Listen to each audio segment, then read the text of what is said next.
gulēja. Viņš gulēja, jo tam bija karsti. Viņš ir bīstams bioloģisks organisms. Viņš gulēja pie fabrikas trubas. Viņš ir ievainots, šauta brūce. Saule redzama pie debesīm.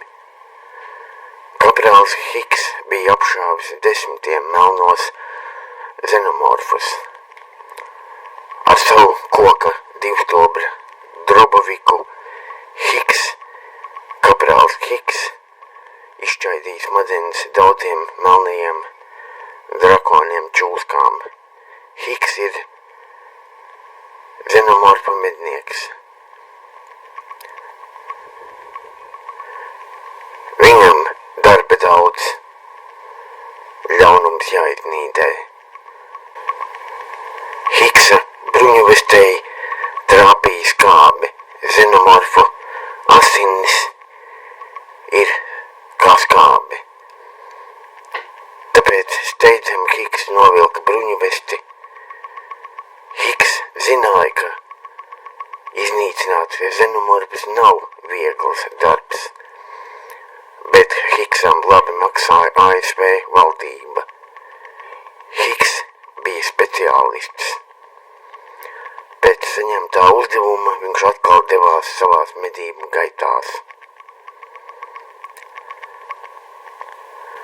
Kad kosmosa kuģis bija nogāzies uz planētu Fiorina Furija 161, tā bija cietuma planēta.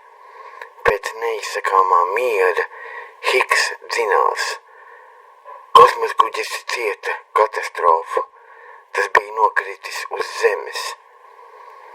Kosmosa kuģī atradās daudzi xenomorfi.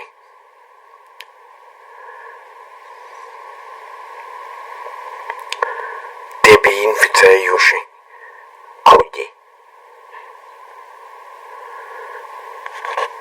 Tāpēc Hiks, kad bija uz kosmosa kuģa, skrēja uz medicīnas nodaļu, lai iešpritētu vakcīnu sev kājā, lai būtu imunitāte, jo dēļ sprādzienu uz kuģa bija ļoti augsts gaiss. Kosmosa kuģī Hiks negribēja saslimt ar kādu slimību vai infekciju.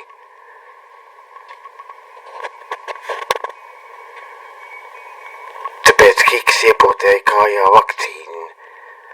Hiks paspēja izglābties, bet visi xenomorfi gāja bojā. Tikai viens izmuka, bet bija ievainots. Tikai viens xenomorfs izmuka. Hiks nolēma atriepties par saviem tavarešiem,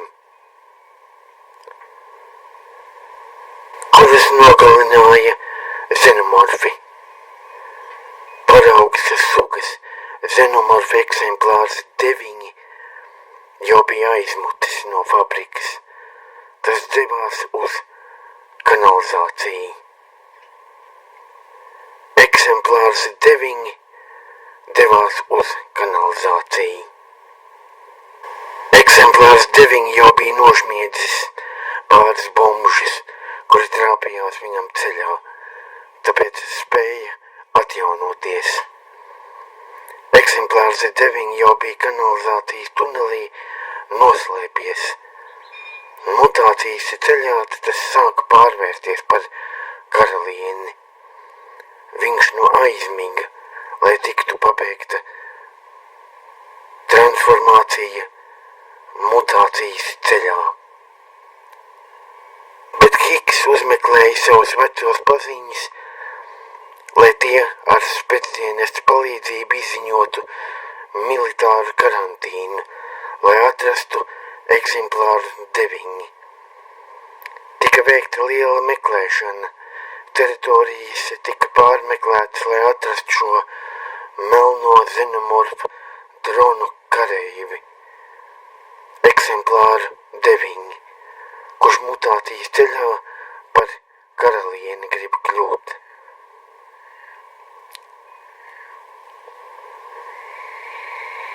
Pilsētā iebrauca militāri tumši zaļas bruņotas bruņmašīnas. Tās devās uz meža pusi. 5 bruņmašīnas brauca līdz lietus.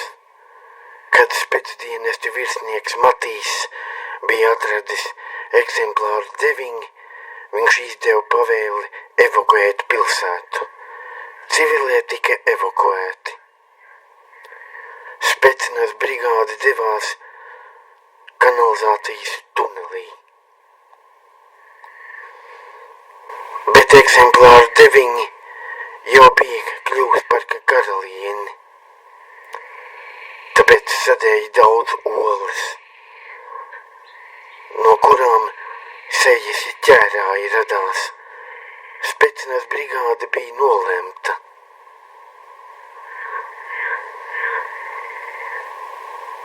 Pēc apšaudes tie kļuva par pārnēsātājiem.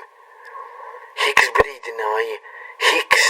brīdināja viņus, lai uzmanās, bet viņu neklausīja neviens.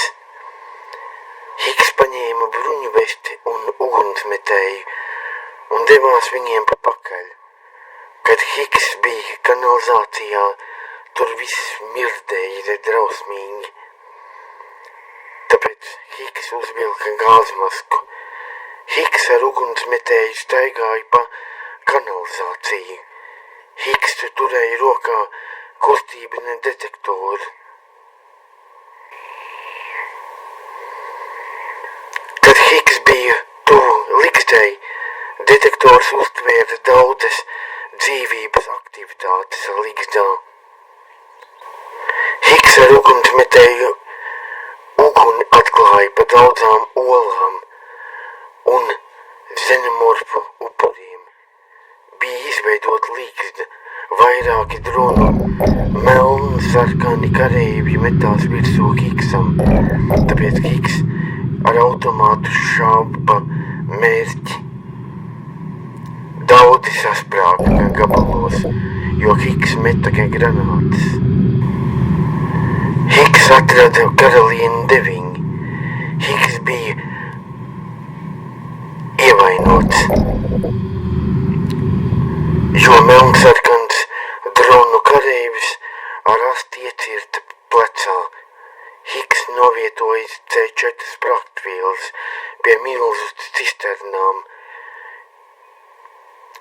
jo šī bija pamesta PSRS atomstacija, neaktīva, pamesta, kuru xenomorfi bija inficējuši. Zem tās atradās kanalizācijas tīkls. Pēc tam, kad Hiks uzspridzināja visu un eksemplārs 9 bija gājis bojā, uz notikumu vietu ieradās misters Veilands.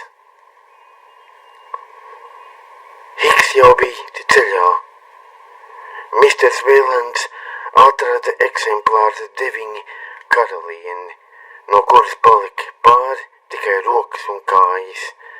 Tāpēc misters Veilands izvilka no mēteļa kabatas mazus špriti, iedūra to eksemplāru 9 karalienes rokā, lai paņemtu asins paraugu.